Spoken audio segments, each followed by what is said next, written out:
10th class Nagarjuna का जीवन परिचय करने जा रहे हैं। चैप्टर 5। नागार्जुन का जन्म बिहार के दरभंगा जिले के सतलखा गांव सन 1911 में हुआ। उनका मूल नाम वैद्यनाथ मिश्र था। आरंभिक शिक्षा संस्कृत पाठशाला में हुई है। फिर अध्ययन के लिए बनारस व कोलकाता गए। 1936 में श्रीलंका गए, वहीं बौद्ध धर्म में दीक्षा प्राप्त की है। 2 साल प्रवास के बाद 1938 में स्वदेश लौट आए। घुमक्कड़ी और अक्खड़ स्वभाव के धनी नागार्जुन ने अनेक बार संपूर्ण भारत की यात्रा की। सन 1998 में इनका देहांत हो जाता है और इनकी प्रमुख काव्य कृतियाँ हैं युगधारा, सतरंगी पंखों वाली, हजार हजार बाहों वाली, तुमने कहा था, पुरानी जूतियों का कोरस, आखिर ऐसा क्या कह दिया मैंने, मिलिट्री का बूढ़ा घोड़ा, ये इनकी प्रमुख कृति हैं। नागार्जुन ने कविता के साथ साथ उपन्यास व गद्य विधाओं में भी लेखन कार्य किया है। उनका संपूर्ण कृतित्व नागार्जुन रचनावली के 7 खंडों में प्रकाशित है। साहित्यिक योगदान के लिए उन्हें अनेक पुरस्कारों से सम्मानित किया गया है, जिनमें प्रमुख है हिंदी अकादमी, दिल्ली का शिखर सम्मान, उत्तर प्रदेश का भारत भारती पुरस्कार, बिहार का राजेंद्र पुरस्कार, मैथिली भाषा में कविता के लिए उन्हें साहित्य अकादमी पुरस्कार। ये पुरस्कार अलग स्टेट लेवल के और सेंट्रल लेवल के भी इनको मिले हैं। साहित्य क्षेत्र में राजनीतिक सक्रियता के कारण उन्हें अनेक बार जेल भी जाना पड़ा है। हिंदी और मैथिली भाषा में समान रूप से लेखन कार्य किया है इन्होंने। नागार्जुन ने बांग्ला और संस्कृत में भी कविताएं लिखी हैं। मातृभाषा मैथिली में यात्री नाम से प्रतिष्ठित है आज भी। लोक जीवन से सरोकार रखने वाले नागार्जुन भ्रष्टाचार, राजनीतिक स्वार्थ, समाज की पतनशील स्थितियों के प्रति अपने साहित्य में विशेष सजग रहे। वह व्यंग्य में माहिर रहे हैं, इसलिए इनको आधुनिक कबीर भी कहा गया है। छायावादोत्तर दौर के वे ऐसे अकेले कवि हैं जिनकी कविता गांव की चौपालों और साहित्यिक दुनिया में समान रूप से लोकप्रिय रही है। वे वास्तविक अर्थों में जन कवि हैं। सामयिक बौद्ध से गहराई से जुड़े नागार्जुन की आंदोलन धर्मी कविताओं को व्यापक लोकप्रियता मिली है। नागार्जुन ने छंदों में काव्य रचना की, मुक्त छंद में इनकी व्याख्या की है। और यहाँ पे जो कविता है प्रस्तुत, जो चैप्टर है अपना, ये दंतुरित मुस्कान टाइटल है आपकी कविता का।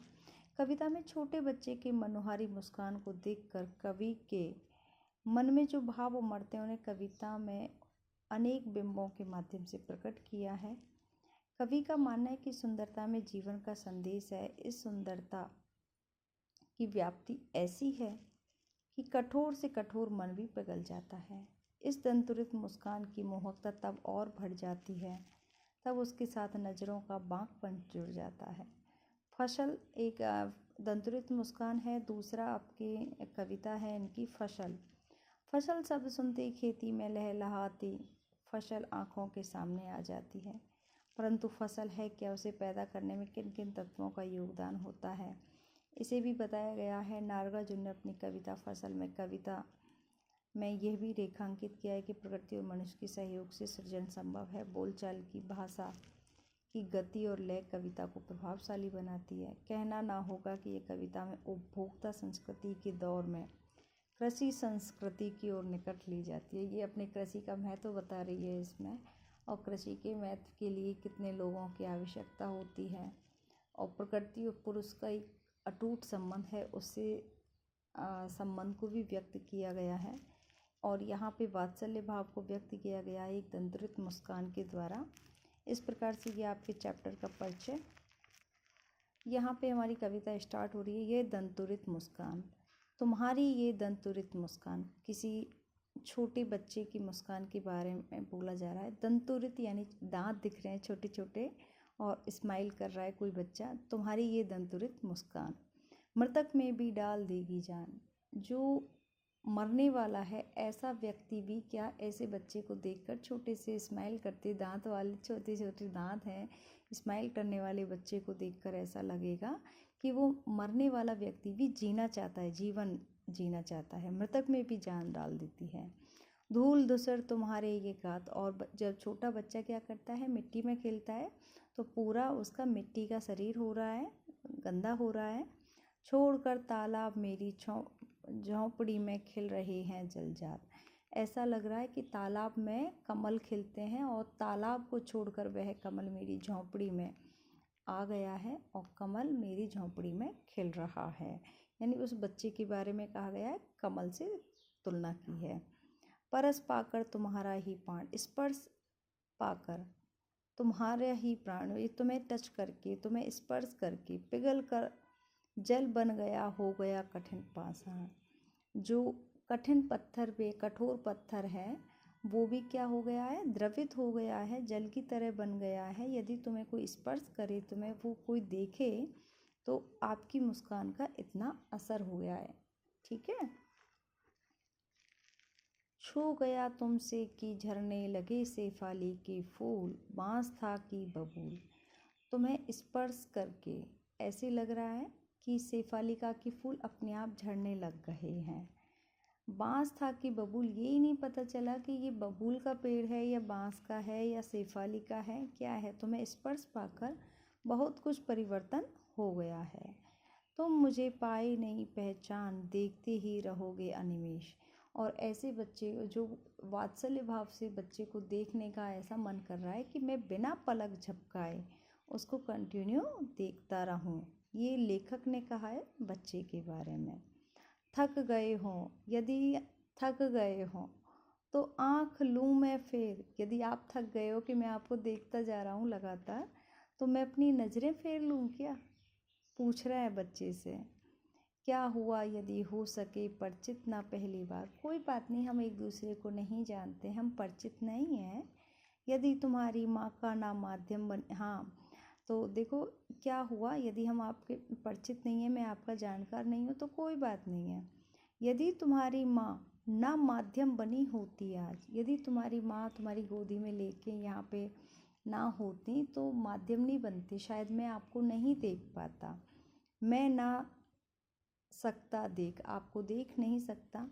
मैं ना पाता जान, ना मैं आपके बारे में जान सकता कि ऐसी मोहक मुस्कान होती है, बच्चा इतना अच्छा लगता है। ठीक है।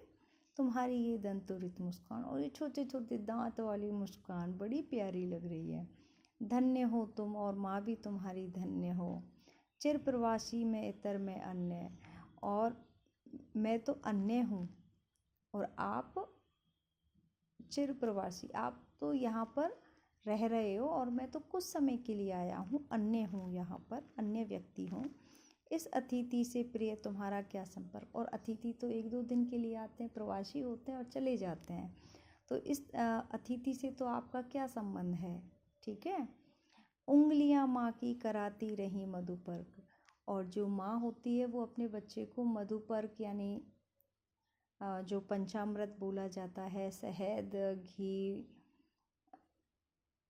उसका क्या करवा रही है, आस्वादन करा रही है अपने बच्चे को। उंगलियां, माँ की उंगलियों से आस्वादन कराया जा रहा है, बच्चे को खिलाया जाता है जब छोटे छोटे दांत आते हैं तब। देखते तुम इधर कनकी मार, और तुम्हारी माँ तुम्हें शहद खिला रही है और तुम मुझे तिरछी नज़र से देख रहे हो। और होती जब आंखें चार, जब आप मेरे को देख रहे हो, मैं आपको देख रहा हूँ, तो हम आपको देख के बड़े प्रसन्न हो रहे हैं। तब तुम्हारी दंतुरित मुस्कान, और तुम दंतुरित मुस्कान कर रहे हो, दांतों को दिखाते हुए स्माइल कर रहे हो और बहुत अच्छे लग रहे हो, मुझे लगती बड़ी ही छविमान। और आपकी ये अतुल्य छवि बड़ी सुंदर लग रही है, मोहक लग रही है। ठीक है। तो ये एक बच्चे के प्रति वात्सल्य भाव को यहाँ पे कवि ने व्यक्त किया है। और नेक्स्ट है, ये हमारे प्रकृति से संबंधित है, फसल। एक फसल टाइटल है, एक के नहीं दो के नहीं ढेर सारी नदियों के पानी का जादू, एक के नहीं दो के नहीं लाख लाख कोट कोट हाथ के स्पर्श की गरिमा, एक की नहीं। तो देखो जब फसल को उपजाया जाता है तो वो किसी एक व्यक्ति के सहयोग से कभी नहीं हो सकती, और एक और दो व्यक्ति के सहयोग से भी नहीं होती। बहुत सारी नदियों का पानी यूज होता है। आपने देखा होगा भारत देश में जगह जगह पे अलग अलग नदी हैं, स्रोत हैं, तालाब हैं, उनके माध्यम से पानी सिंचाई की जाती है, फसल पैदा की जाती है। जब उनको एकत्र किया जाता है तो उसमें एक दो का नहीं, बहुत सारी नदियों के पानी का जादू है जो फसल आपके सामने रखी हुई है। ठीक है। एक के नहीं दो के नहीं, एक या दो का नहीं है, और लाख लाख कोट कोट हाथों के स्पर्श का एक समूह दिखाया जाता है। अनाज का ढेर है, सरसों का ढेर है, चने का ढेर है, जो भी है, ठीक है। तो ये एक दो की मेहनत नहीं होती, लाखों की संख्या में लोगों की मेहनत है जो आपको बताई जाती है। दो की नहीं, हजार हजार खेतों की मिट्टी का गुणधर्म, और बहुत सारी मिट्टियों की अपनी अपनी एक विशेषताएं होती है। अलग अलग मिट्टी की विशेषता के अकॉर्डिंग फसल को उपजाया जाता है। तो अपने भारत देश की आप उत्तर, दक्षिण, पूर्व, पश्चिम पूरे एरिया का आकलन करोगे तो आपको अलग अलग मिट्टियों की विशेषताएं भी मिलेंगी, फसल की भी विशेषताएं मिलेंगी। तो ये बात स्पष्ट की गई है इसमें। फसल क्या है और तो कुछ नहीं, वह नदियों के पानी का जादू है वह। आप सभी जानते हो नदियाँ अलग अलग क्षेत्र में अलग अलग नदियाँ बह रही हैं, उनका ही जादू है। नदियों का पानी ही है जो जादू के रूप में है। नदियों के पानी से सिंचाई की जा रही है तभी फसल हो रही है, यदि पानी प्रॉपर नहीं पहुँचेगा तो फसल भी नहीं होगी। हाथों के स्पर्श की महिमा है और सबकी मेहनत है। कटाई भी हो रही है और उसके बाद में फसल को मशीन से निकाला जा रहा है, इकट्ठा किया जा रहा है, कचरे को अलग किया जा रहा है, अनाज को एक जगह किया जा रहा है। तो कितने लोगों के हाथ लग रहे हैं उसमें, सबके हाथों की स्पर्श की महिमा है। भूरी, काली, संदली मिट्टी का गुणधर्म, अलग अलग मिट्टी की विशेषताएं हैं। कोई भूरी मिट्टी में फसल हो रही है, कोई काली मिट्टी में हो रही है, किसी को पानी अधिक चाहिए, किसी को पानी की कमी चाहिए। तो ये भी एक विशेषताएं हैं, गुणधर्म है। रूपांतर है सूरज की किरणों का, किसी फसल के लिए सूरज की किरणें ज़्यादा चाहिए, सूरज की किरणें कम चाहिए, या टेम्परेचर नॉर्मल होना चाहिए। ये भी एक आपका फसल का प्रकार है। ये बहुत सारी विशेषताएं लेके होती है फसल, इतनी आसानी से नहीं होती है।